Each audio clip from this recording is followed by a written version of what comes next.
So we have the morning Torah reading for Yom Kippur, and it is not the traditional reading. In traditional synagogues, a portion from the book of Leviticus is read on Yom Kippur morning. In the non-Orthodox community, a different passage was chosen from the book of Deuteronomy. And the chapter in Leviticus has more to do with the sacrificial cult.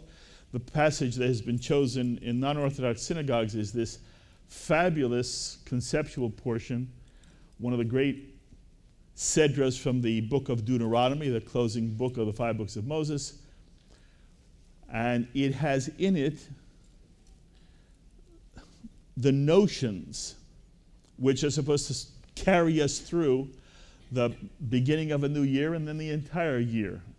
And there is an arc to the high holidays, a real arc that the rabbis created in terms of what our attention is being paid to. And in the imagery of this year's symbol, the hug, whom do we hug? And how are we conceptualizing the communities that we stand in front of and with, and whom do we embrace? And how do we embrace, and what is the mindset that we are to have as we begin a new year together? So all of this is why the non-Orthodox tradition chose a portion from Deuteronomy, and this particular chapter, and again, I catch myself as I say this because it is so easy whenever one is in any Torah reading, any sedra, to say, oh, this is the most important line in the Torah, and the most important idea in the Torah, the most beautiful passage in the Torah, the most powerful story in the Torah. And it's all true. Wherever you are, that's where the Torah is most powerful. But this is objectively true, what I'm about to tell you. I am convinced that there are 5 critical verses in the Torah, one in each book. And I understand, by the way, anybody who studies Torah, whether they're a rabbi or not a rabbi, anybody could say, I'll pick what I think is the most important verse in each of the 5 books. I already shared with you that from my perspective, the most important single verse in the book of Genesis, the first book is, it is not good for man to be alone, and that the entire Torah is a response to the first negative ever expressed about the world, and that loneliness, we talked about it on Rosh Hashanah, loneliness is the ultimate scourge of life, and that one can deal with almost anything in life if one is not alone, and if one is alone, the smallest problem seems to be overwhelming.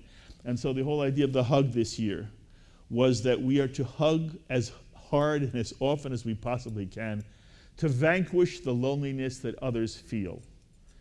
And the lovely thing about a hug is it comes back to one when one hugs. And so one's own loneliness, and everyone has, to one degree or another, a sense of loneliness or alienation at times in life. And the hug, whether it's a physical embrace or whether it's a kind word or whether it's an act of incredible kindness, all are a hug that vanquish loneliness. So for me, the Torah is one, and the Jewish tradition is this one gorgeous attempt to answer, how do human beings conquer loneliness? And I can give you there's a verse in Exodus, and Rabbi Akiva already gave us the verse of Leviticus, you shall love your neighbor as yourself, and there's a verse in Numbers, and then we come to the book of Deuteronomy, the 5th of the 5 books of Moses. And in this sedra is clearly the single most important concept, theological concept in the Jewish tradition, which drives Jewish life. And there are actually 2 ideas in the sedra that we always refer to. We're going to do it today too, but I want to suggest that there's a connection to the 2 in a sort of different way. The 2 ideas in the Torah sedra, and I hope most of you remember, but if you don't, the first one is, it has been set before you, life and death, good and evil, life and death, therefore choose life. And that's the first concept here in this week's sedra, that we are asked to choose life. And very often, the extent to which that drives Jewish values is misunderstood. And most people, the foundation of Jewish family and experience is the way in which the Jewish tradition begins. The most important thing, therefore, is... I'm sorry, what?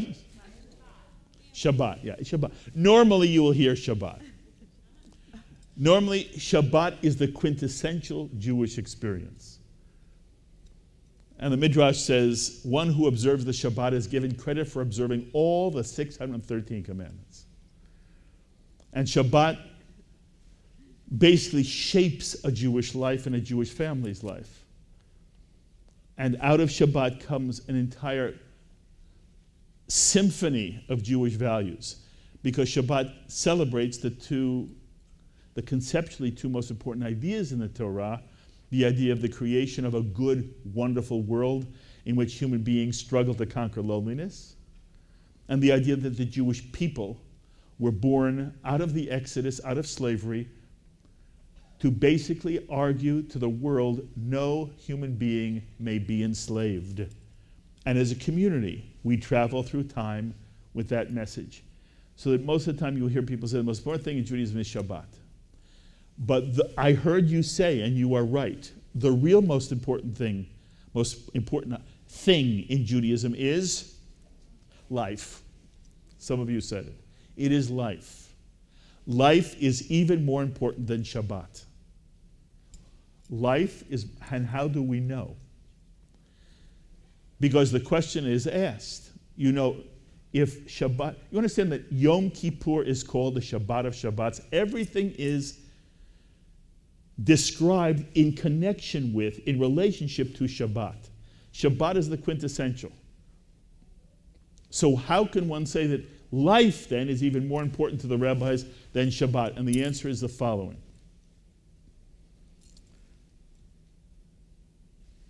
Shabbat includes an entire series of what one does and what one does not do. Many of us grew up only with the experience of all the things you could not do on Shabbat. And so it was a negative sense as opposed to an embracing sense of how we do sanctify that day and make that day holy. But then one of the things you can't do is you can't work, you can't drive, you can't use money, you can't write.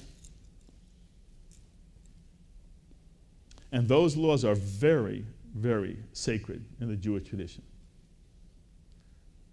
And the question is asked, are they ever suspended? Do you ever suspend the laws of Shabbat? Do you ever suspend? Are the laws of Shabbat ever set aside? Ever? And the answer is yes. In order to save life. A critical notion of the Jewish tradition. And in the Talmud, the way it's formulated is pikuach nefesh, which is a phrase used to mean saving life, docher Shabbat, suspends all the laws of the Shabbat. And if you can suspend the laws of the Shabbat to save life, because Shabbat is the quintessential, you may suspend all laws in the Jewish tradition in order to not only save life, protect life. Including the laws of Yom Kippur, which is what we've done a million times. That there are Jews who do nothing all year long of a ritual nature, but they won't eat. They will fast on Yom Kippur because they were taught that is somehow it's one of the most sacred obligations. And it is, by the way. It is really, the whole notion of Yom Kippur is that one takes a step back from all the things that make life easy and fun and pleasurable all year long, and we deny for 24 hours. We do not eat.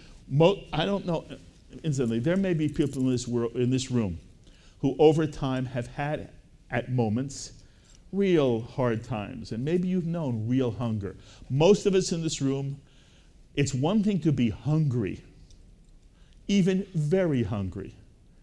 It's another thing not to have eaten for days, or have eaten scraps. And there is still in this world an enormous plague of starvation that affects children, women, and men in parts of this world, although there's enough food to feed everybody more than one time over. But starvation and hunger is something that is a blight on humanity. And so the Jew is asked in this day of sensitivity, you will not eat for 24 hours. You will not watch television for 24 hours. You won't read the newspaper for 24 hours. You won't be engaged in normal activities of the for just one day. And it's always amazing to me how people find that hard. For one day. And it's to sensitize us to the pain of other people. And Jewish tradition is all about understanding the pain of the other and why the other person needs a hug. And so there are Jews who, they will fast on Yom Kippur. They can be ill and they will fast. They can be older, they can fast. They can be pregnant, they will fast. And yet the Jewish tradition is so clear. The Jewish tradition says, if fasting is a threat to your health, you are forbidden to fast. Because life suspends all the laws of the Shabbat. Saving life suspends all the laws of Shabbat and therefore all the laws of Yom Kippur, including the obligation to fast. And we've done other years this whole thing where the rabbis go through a long litany of on whose authority can you say, I'm too ill to fast and I must eat. And in the end, it comes down to one rabbi says it's okay to eat, even if there are 100 other rabbis who say you should eat. You listen to the one rabbi who says, don't fast, you should eat. And even if that rabbi is a woman rabbi. But wait, I said rabbi, it's not rabbi. Doctor, yeah. Why would you go to a rabbi to find out if you can eat? Yes, I ruined the whole story. You need a doctor to tell you, should you eat or not? And if 100 doctors say, you're fine, you can fast, but one lone doctor says, I think you better eat. You, even if that doctor is a woman. What you understand, the Jewish tradition, even if that doctor is a non-Jewish doctor, you've got 100 Jewish doctors from Harvard saying you're fine. You've got one non-Jewish doctor from Pakistan. I'm not sure you should eat. You don't eat, you don't fast. I'm not sure you don't fast. And then it goes so far as you can't find a single doctor to tell you to eat. But you somehow think you should eat. You don't feel right well. Eat! That's not Reform Judaism. That's halakha. In the end, you must decide. And the principle is, better you should eat this Yom Kippur and be here for all the Yom Kippurs to follow. And there are two implications of this for us today, for any Jew, anytime. Number one, there is an enormous reverence for those who are in the medical profession. And it's almost silly to try to compare one profession to another. No matter what a person does in life, a person has the ability to make a contribution to the well-being of others and the well-being of our society. And there are many, many people who are doing all kinds of work in profession, in business, in social services, all of whom are doing fabulous work. At the same time, the Jewish tradition says it begins with health. And those who go into the profession of healing, any aspect of human life, are revered in a very special way. And in Jewish law, there are long discussions of how if you build a community, the first thing you look for before a rabbi is a doctor. The first thing you build before a mikveh is the equivalent of a hospital. And there are some who say, well, wait a minute. I thought God is the healer. Don't Jews pray to God for healing? And the Jewish tradition, again, is unequivocal. You understand, hopefully, again, I'm not to tell you, you pray any way you want to pray. You have any belief you want in God. No one should tell you what you believe, you don't believe, what's God, what's not God. But I will tell you what the Jewish tradition teaches. This is what the Jewish tradition teaches unequivocally. There's a very famous midrash about this. When there's a prayer in the prayer book, traditional prayer book, there's a prayer that talks about God creating remedies and God healing. And the rabbis ask the question, what a strange order it is. That it talks about God's creating the remedies, meaning medicine, and then healing. And they ask, why is it in that order? Shouldn't it be that one praises God for healing, and then the means by which God heals? And the rabbis say, no, it's the exact opposite. The remedies are the medicine and the mumche, the expert, the doctor, who uses the medicine. And we don't want anyone to think that one goes to God for healing. No, no, no. One finds the best physician one can and a second opinion. Very Jewish. And one relies on the artistry and the creativity of the physician. And the physician is one who not only cares for the body, but cares for the person. And one of the problems that modern medicine deals with, and it's not modern medicine alone, it's all of our society, we compartmentalize. We specialize. And it's hard for any expert in any field to know everything about their field. And therefore, if they can hone in on one area of health, they may become a mumche in that area. And if we have a problem in that area, we try to find the best mumche, the best doctor, the best hospital to deal with that malady. At the same time, you want a physician who sees you as a human being, who understands that the symptom may be the product of something else going on in your life or in your body. And so the tradition says, you don't ever rely on a miracle for healing. The miracle comes through the genius of the remarkable physician. I will say this in passing. Everybody knows I've had my own medical issues. I'm alive today. And I mean, I just had leg surgery. How am I doing? I have a wonderful, full life. Because there were people who were there with their expertise and their soul. And it is one of the modern miracles of modern life.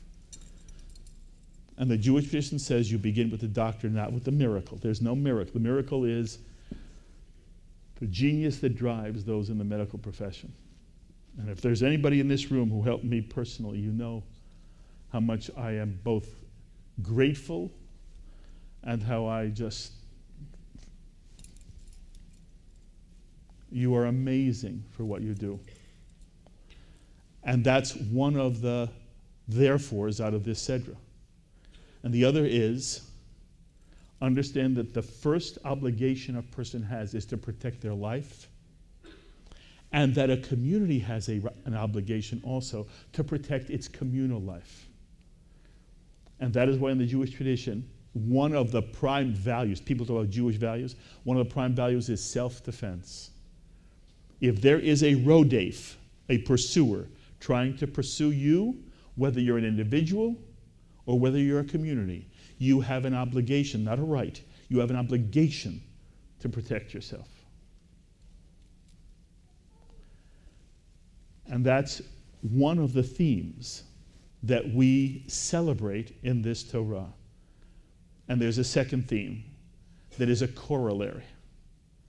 And the second theme is, bottom line. We do the Midrash. It's not about the Midrash this year, just about the bottom line. Bottom line is, and this is the most important line in my view in the book of Deuteronomy, the Torah is not in heaven. If you remember this fabulous Midrash in Baba Metzia where there's a debate going on, how do you kosher an oven? And in the end, one of the rabbis asks God whether he's right or not. He says, if I am right, let a still small voice come and say so. And from heaven comes a still small voice that says, what are you hocking him for? The law is as he says it is. And in virtually every other religious tradition, that would end the discussion. We're debating, and I've got a voice from God on my side. That will do it. Except if you're a Jew. And in essence, God is told to butt out. And a line is quoted from this Sedra. You already told us the Torah is not in heaven. It's in our mouths, in our hands. We will decide from now on what is Torah. And in the Midrash, God smiles and says, my children have won, my children have won. From now on, I butt out. This is the ultimate Jewish principle that the Torah is not in stone. It was not given at one time with all the answers. It's not about revelation at Sinai. It's about living with this exquisite poem, this exquisite Jewish attempt to describe what it means to conquer loneliness. And generation after generation, we understand it better and we make changes. And that's the other implication, consequence of this Sedra. This Sedra is, if you want to choose life, one of the things you choose is the responsibility to make changes. In other words, what it means to choose life is to embrace change. And if you think about the changes you have seen in Jewish life in our lifetime, they are stunning. Are any of you old enough to remember when girls did not have a bat mitzvah? Are any of you old enough to remember when you were never allowed to drive on the Shabbat, even to services?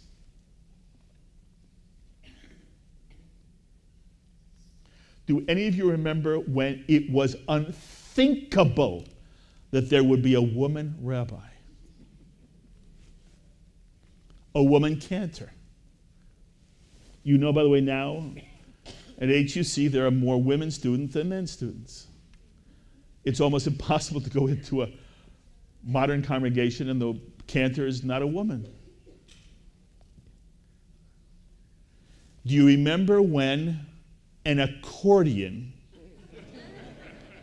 would have been unthinkable because you never had instruments in the synagogue? I remember that if there was an organ, an organ meant it was basically a goyish place.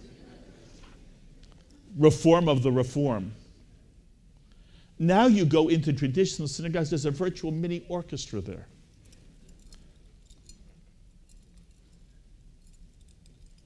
And do you remember when it was unthinkable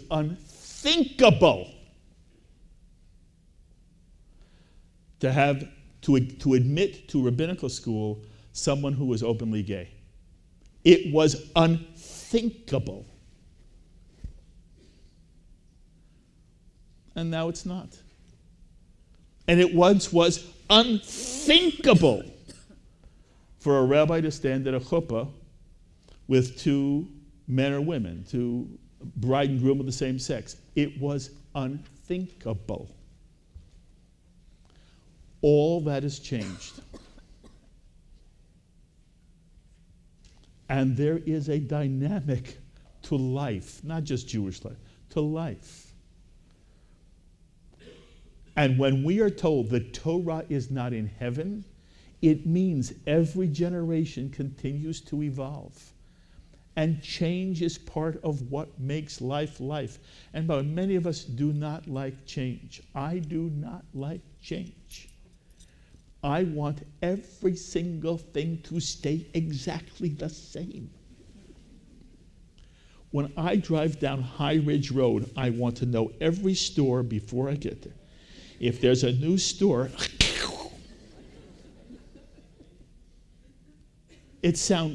I'm using that as a silly example, but many, and in some way it is also human. You want to hold on. You certainly want to hold on to the people you love. You never want that to change. You never want relationships to change, and you never want somebody to die. I want the world to be my world. What it was yesterday, I want it to be tomorrow, and I want it to be tomorrow, and tomorrow, and tomorrow. It's never true. Because the Torah is not in heaven. And to choose life means there will be change. And one of the things we're asked to embrace, to hug, is meaningful change. By the way, that's the real test. To try to determine what change really is of value. And you don't change for the sake of change. You change because it enhances people's life. Because it protects them from loneliness. And when one embraces that kind of change, one is embracing life.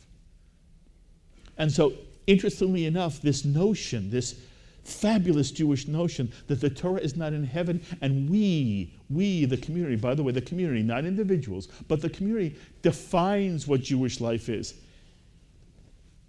It is exactly the same idea of choosing life.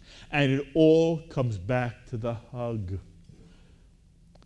To hug change is to hug life, is to hug the other in a way that vanquishes loneliness. And in the end, the bottom line for us is, as we live our life in this next year that begins at the end of today,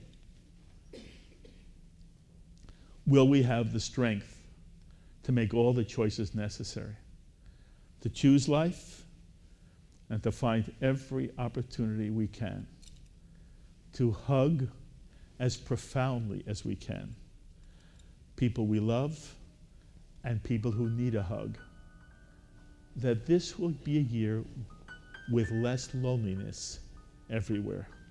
And we all say,